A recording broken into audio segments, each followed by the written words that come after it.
พากความคิดฮอดคิดถึง14ทุกคนเด้อพ่อแม่พี่น้องภายในและต่างประเทศพี่น้องช่วงนี้สาเหตุที่บ่ได้ไปป่าไปดงจักเรือน่ะตายแล้วมันเพแล้วแล้วก็ซ่องมาบ่มีเรือว่าสิจ้างเขาเจ้าเลื่อยไม้เฮ็ดเรือมันแพงตกอยู่10,000ปลายนั่นแหละ15,000แผ่นหนึ่งตกอยู่2ล้าน2แผ่นก็4ล้าน3แผ่นก็6ล้านสาเหตุที่บ่ไปป่าบ่ได้ไปหากิน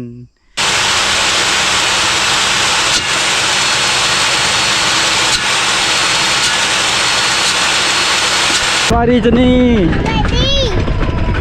สวัสดีคิม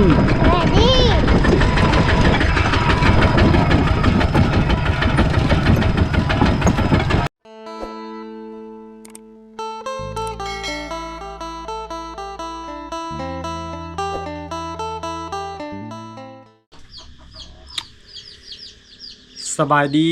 พ่อแม่พี่น้องสบายดีหมดสุขุสุคนพี่น้องเอ้ยหลังจากหายไป7-8 มื้อช่วงนี้บ่ค่อยเฮ็ดคลิปเนื่องจากสิไปป่าไปดงบ่มีเรือใหญ่ลมแห้งขนาดมีแต่เรือน้อยในพานเดือนได้นะจักกาแฟอีกไปแปลงจักช่องเถื่อจักเรือยังบ่งามพี่น้องโอ้ยช่วงนี้จักเฮ็ดแนวใดพี่น้องเอ้ยหาเงินหาค่ำคือว่านั่นแหละน้องมากะมีปัญหาอีกได้เป็นหวัดเป็นไอนี่แหละซื้อยาซื้อนั่นให้น้องมากินน่าจะบ่เศร้าสิได้ที่น้องมาฝานพี่น้องฝากความคิดฮอด FC ทุกคนในเด้อคิดฮอดหลายพี่น้องอยากเฮ็ดคลิปบ่มีเรือและบ่มีจักรไปทางใดก็ไปบ่ได้แล้วอยู่แต่ส่วนมันก้นมันยังบ่แล้วทุกคนแต่ว่ามื้อนี้เฮาตัดลำมันต้นตัดสิมาปลูกมันอีกเพราะว่าฮอดฤดูปลูกมันแล้วก็ฮอดเก็บมันได้ขายแล้วต้องไปปลูกอีกมื้อนี้เอากรรมกรประมาณ 4-5 คนนั่นแหละเขาเจ้ามาปลูกซอยแต่แม่พิมพ์อยู่ให้นี่ส่วนเฮาตัดประมาณ10 ปลายกระสอบแล้วตัดแต่เสาวันนี้ก็บ่อยู่เฮือนพี่น้องไปอยู่ให้ก้นมันมื้อนี้แหละได้อยู่เฮือนก็บ่พักพรอีกทุกคนเลยตัดลำมันอีกมันทีมันงามหัวดกหัวใหญ่ขนาดคันเฮาบ่เฮ็ดมันก็บ่ได้คันเฮ็ดนี่ใครแน่พอได้ซื้อเป็นนอกเป็นนัวคือปีนี้ได้ประมาณ10 ปลายล้านนี่แหละลงทุนหลายเบิ่งเอาน้องมาทุกคนนี่อันนี้ส้มโศกน่าจะหมด2-3 มื้อเลยสิตายเลยตัวนี้นี่อันนี้มาตัวนี้เลยโอ้สิได้ขนาดทุกคนตัวนี้ถ้าว่าปัวได้สามารถปัวได้อยากได้ตัวนี้แหละมาผ่าน2 ปีได้แลนลายแต่ละปี10 โต20 โตได้ปีนี้บ่ได้กินแล้วนี่แหละสาเหตุพี่น้องเลยเพื่อกับเพน้องมาก็เป็นไข่อีกเป็นวัดขี้มกย่อยขี้มกไหลยังเหลือแต่2 โตเลยตัวนี้โอ้ตัวนี้นะโชคดีตัวนี้นี่ตัวนี้ตุยกินข้าวบ่ร้ายตัวนี้สมโศก2 โต3 โตบ่กินข้าวเลยพี่น้องส่วนลูกตัวลูกมันเลย2 โตก็คือเก่า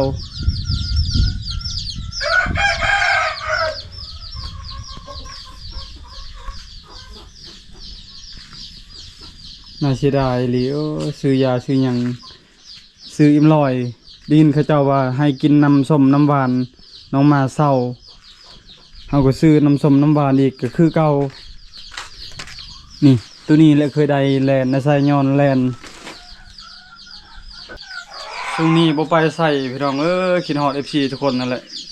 ยังก้นมัน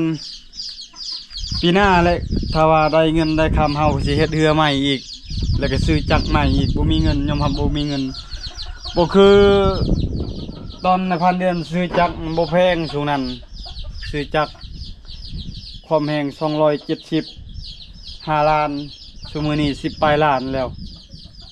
เฮ็ดเฮือโทรหาสร้างผู้เลื่อยใหม่แผ่นหนึ่งยาว9 เมตรหน้า60นั่นแหละ60 ปลายๆทุกคนแข่ง5แข่ง4พอดีเขาเจ้าเอาแผ่นหนึ่ง2 ล้านรวมทั้งหมดจ้างคนจีบคนเฮ็ดอีกประมาณ8 ล้าน9 ล้านประมาณนี้แหละเพื่อสิแล้วทุกคนแต่ว่าเฮานี่คือว่าแหละยังเก็บเงินบ่ได้เป็นครอบครัวรักได้เงินได้คำก็ซื้อเป็นนอกเป็นนัวซื้อข้าวกินซื้อหลายๆอย่างเลยอุปกรณ์ข้าวพอกข้าวไผ่จักหน่อยไปหาเขาเจ้ากำลังปลูกมันแต่ว่าเฮาตัดก่อนตัดยังอีกประมาณ5-6 กระสอบพอดีเฮาตอนแรงเลย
อย่าเผาเขียดอย่าเผาสั่งเนี่ยเด้อพี่น้องไง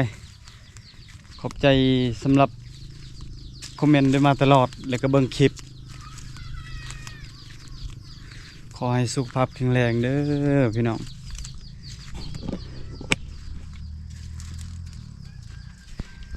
ลำมันต้นล่าอยู่ทุกคนพอดีสิปลูกปีนี้ได้ปีหน้า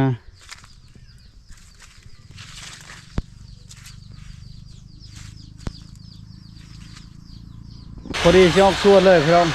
ตัดลำมันตัดลายพอสมควร10 ไปกระสอบแล้ว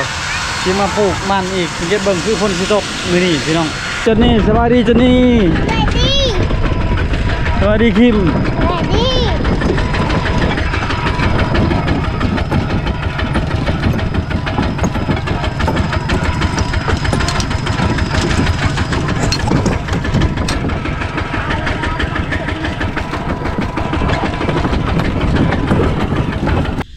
ได้ประมาณครึ่งไห้แล้ว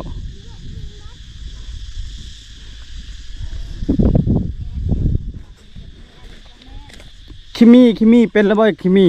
เป็นระบ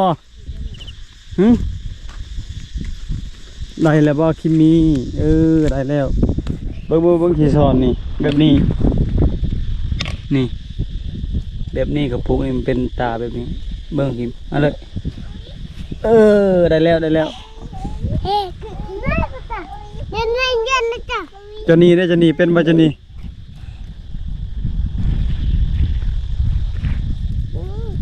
หลานจนนี่ทางพุ่นฝนตกพี่น้องเอ้ยทางนี้ฝนยังบ่ตกทางพุ่นกับฝนตกคือกัน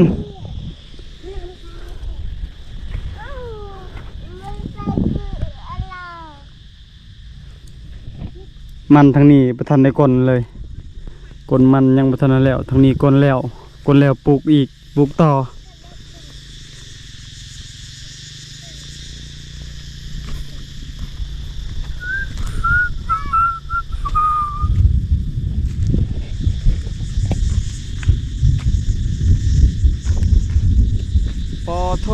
พอห้องพอเหลื่อมจะไปหาแลนดิสิได้น้องมายังบ่เศร้า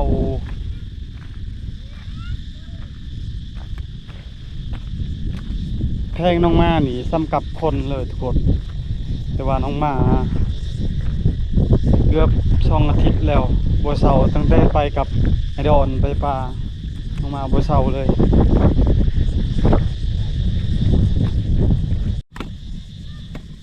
อาหารเที่ยงกินข้าวกับหยังแม่พิมพ์ตำแตงปิ้งปลาสบายดีบ่ได้สบายดีวันไหน เมื่อยอยู่ช่วงนี้เมียคุมพี่น้องบ่ไปใช้อยู่แดเฮือนออกป่าบ่มีเหือจักเหือก็ตายแล้วปลูกมันอีกช่วงนี้เมียคุมเมียแพง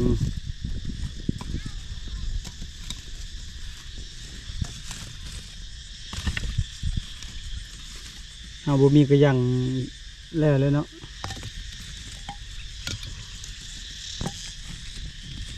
ใส่ก็ยังไปเอาให้ก็ยังในลุงบ่ลุงพอบ่เพิ่นเอาให้ส่วนเฮาในซานบ่เป็นกินชมมาคอแลนได้กินเนี่ยเบาแซ่บมากกระบองพากความคิดฮอดคิดถึง14ทุกคนเด้อพ่อแม่พี่น้องภายในและต่างประเทศพี่น้องช่วงนี้สาเหตุที่บ่ได้ไปป่าไปดงจักเหือน่ะตายแล้วมันเพแล้วแล้วก็ซ่องมาบ่มีเหือว่าสิจ้างเขาเจ้าเลื่อยไม้เฮ็ดเหือมันแพงตกอยู่10,000ปลายนั่นแหละ15,000แผ่นหนึ่งตกอยู่2 ล้าน2 แผ่นก็4 ล้าน3 แผ่นก็6 ล้านสาเหตุที่บ่ไปป่าบ่ได้ไปหากิน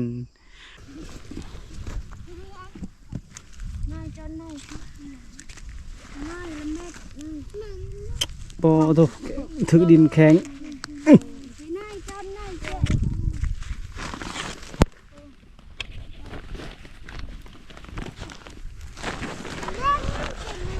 ก็จะนี่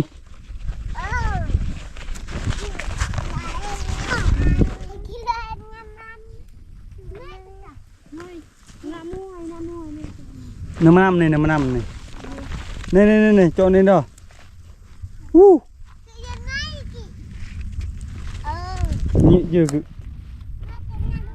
โจจะนี่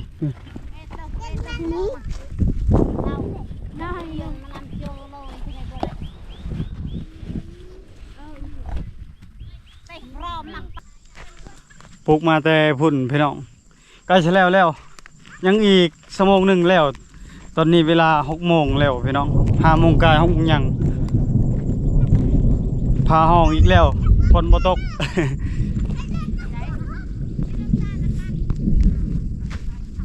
เฮกตาร์ป้ายพี่น้องดิน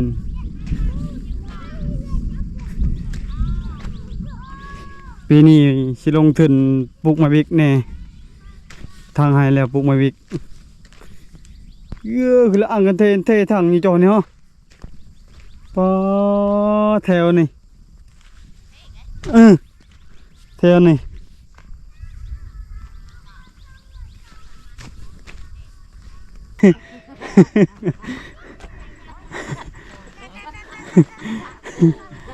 ต้องเดินปลารูจุกลานสาวทำให้เมื่อยหน้าแดงผู้จบผู้งามสิได้ปลาเกิกเบาบ่ได้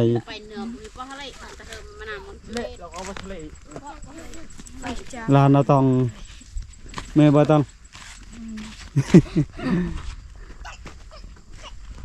มีพิมพ์บ่เมื่อยแล้วมีพิมพ์คนยังหนุ่มยังแน่นอายุ50 ปลายปียังงามบ่เมื่อยคันเท่าเมื่อยคิมิลูกชายบ่ได้ช่วยแม่บ่ได้ช่วยพ่อเลยบ่พิมพ์บ่มาเลยกันยาปลูกมันด้วยกันยาโอ้พาเลื่อมตลอดเลยเนาะ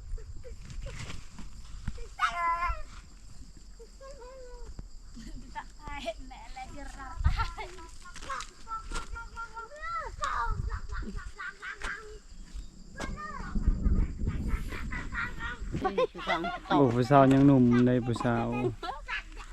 ได้ผัว4 คนแล้ว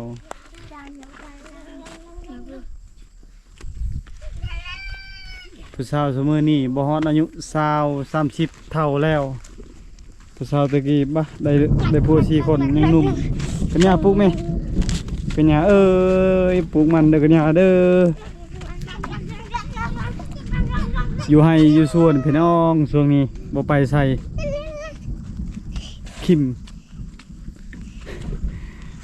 ระวังลมใช่จนนี่คิมจนนี่เมื่อส่งแล้วจนนี่ผิดกันกับคิมมี่เมื่อส่งปะแล้ว ลานจนนี่เมื่อแล้ว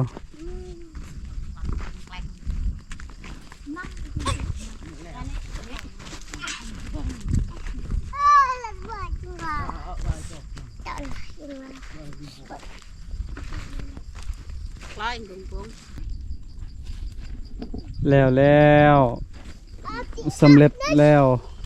ภายในมือเดียวบ่ฮอด24 ชั่วโมง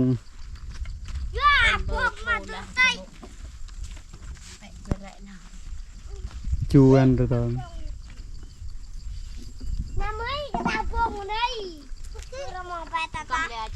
แล้วสุดท้ายฝนบ่ตกเลย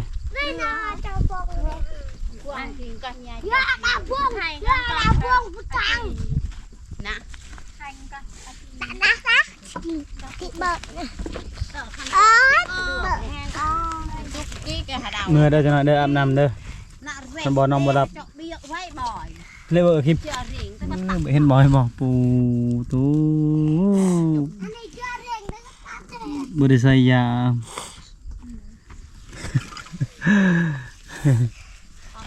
จูคิมจูเมื่อ